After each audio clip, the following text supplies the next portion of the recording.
కప్పిపుచ్చుకునే ప్రయత్నంలో house committee అడిగింది అధ్యక్ష.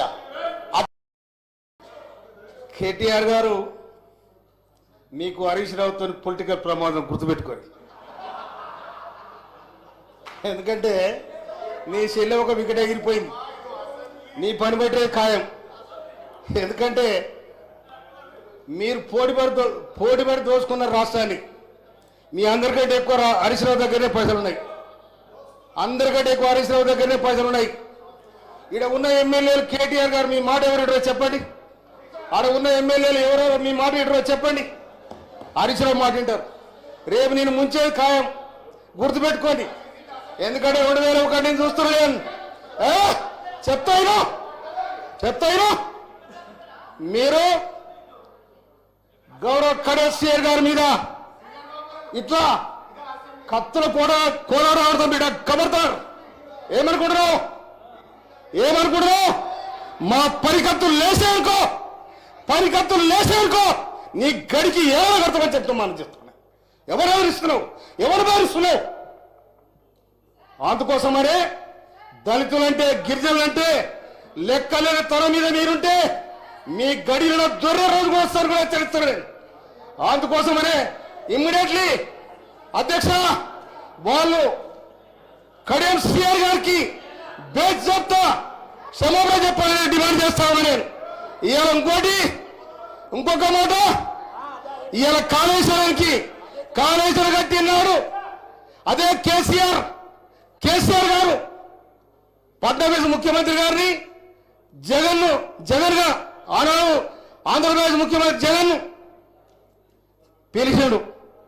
ఆనాడు ఇరిగేషన్ మినిస్టర్ ఎవరు? హరీష్ రావు గారు. నీ పేర్లే ఊర్లేడా, మీ పథకాల పంచాయతీ వచ్చి నేను కూడా పిలవలే. అందుకోసం మీ కుటుంబాలలో వెళ్ళున్నాయి. అందుకోసం కాంగ్రెస్ పార్టీని తెలంగాణ వేలాది మంది తెలంగాణ రక్త తర్పణ చేసి తెలంగాణ తెస్తే నిట్టైన దోచుకున్నారు. మీ పంపకాల కూడా పంచాయతీ వచ్చినాయి. అందుకోసం ఆ పంచాయతీలు కాంగ్రెస్ విరుద్ధాన్ని కూడా మీకు హెచ్చరిస్తా ఉన్నా నేను.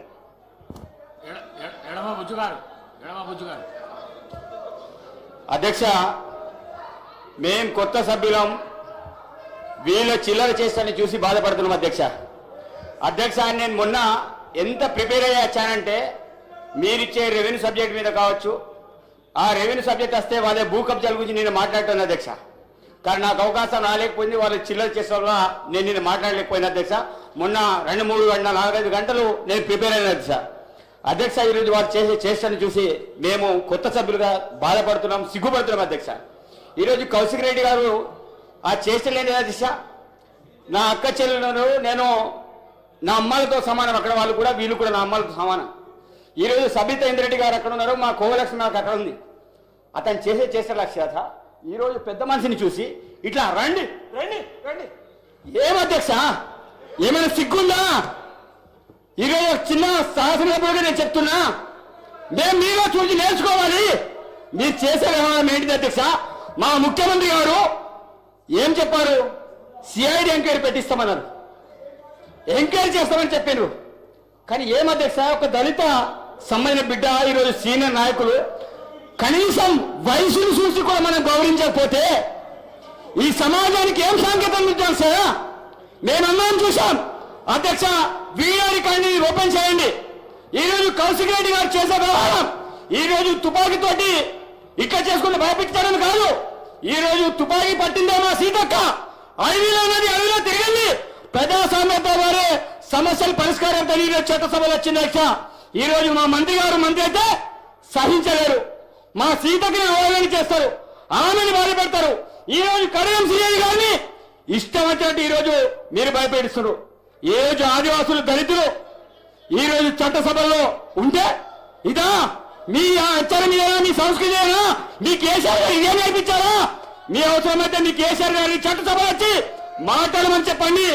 మీరేదో ఇక్కడ వచ్చేసి ఇష్టారీతిగా మేము కొత్త సభలుగా మేము మాట్లాడాలంటే మేము నిజంగా తలవంచుతున్నాం. ఈరోజు మా దళిత వారు ఈరోజు స్పీకర్ గారు ఉంటే స్పీకర్ గారిని కూడా ఇబ్బంది పెట్టే విధంగా స్పీకర్ గారు ఎంత చెప్పినా వినకుండా ఈరోజు నిన్న మా యొక్క బాలనాయక్ గారికి చట్టం చెప్పినా వినకుండా గిరిజన బిడ్డ చెప్తే వినడు. ఒక ఆర్ఎస్ బిడ్డ ఎందుకు కూర్చోవాలి? మీరు కూర్చోవాలి, నేను కూర్చోడా? స్పీకర్ చెప్తే నేను కూర్చుంటా, మీరెవరో నాకు కూర్చోబెట్టడానికి? భయపెడితే భయపడడం కాదు. మేము కూడా ఉద్యమాల నుంచి వచ్చాం. ఈరోజు 10 సంవత్సరాలు ఈరోజు ఏ రకంగా దోపిడీ చేశారు, ఎవరికి న్యాయం చేశారు, ఎస్సీ ఎస్టీ బీసీ మైనారిటీని అందరికీ మోసం చేశారు. అందుకే ఆ ప్రహారిక కుర్చీని కూర్చోబెట్టారు. మళ్ళా చెప్తున్నాం, తప్పకుండా మీలాంటి వాళ్ళని తెలంగాణ ప్రజలు ఈరోజు బుద్ధి చెప్తారు. మీరు అనుకుంటున్నారు ఈ పోడియంలో మీరు ఏదో చేస్తే పేపర్లో ఫ్రంట్ పేజ్ వస్తుంది.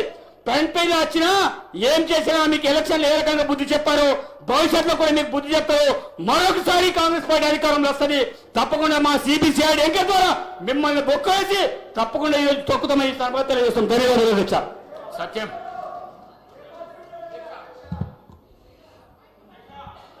అధ్యక్ష,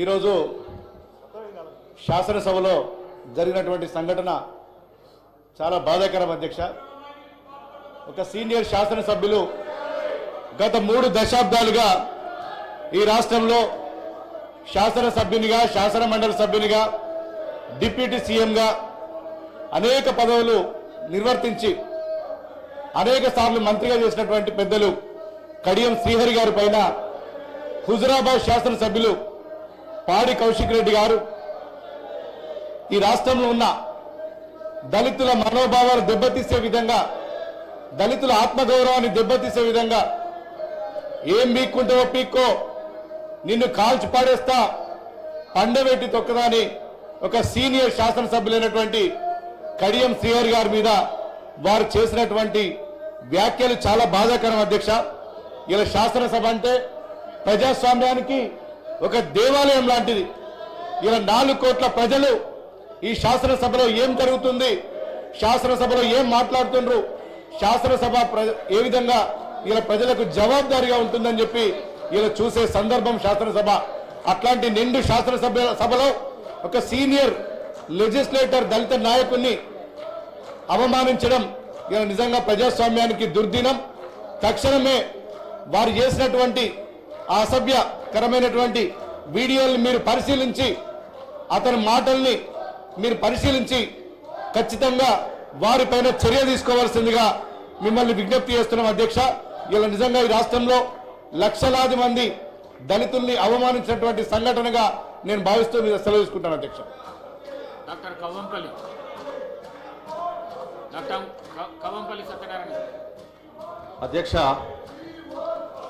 టిఆర్ఎస్ పార్టీకి, టిఆర్ఎస్ గౌరవ సభ్యులకి ఎవరిని గౌరవించని ప్రవర్తన ఈరోజు అన్న కొంచెం జరిగింది.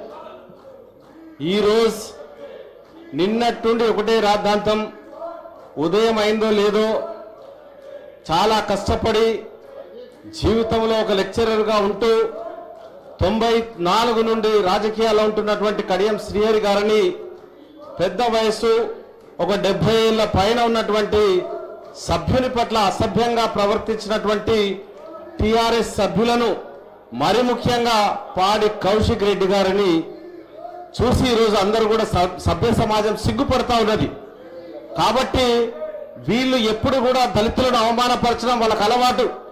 మీ అందరికీ తెలుసు.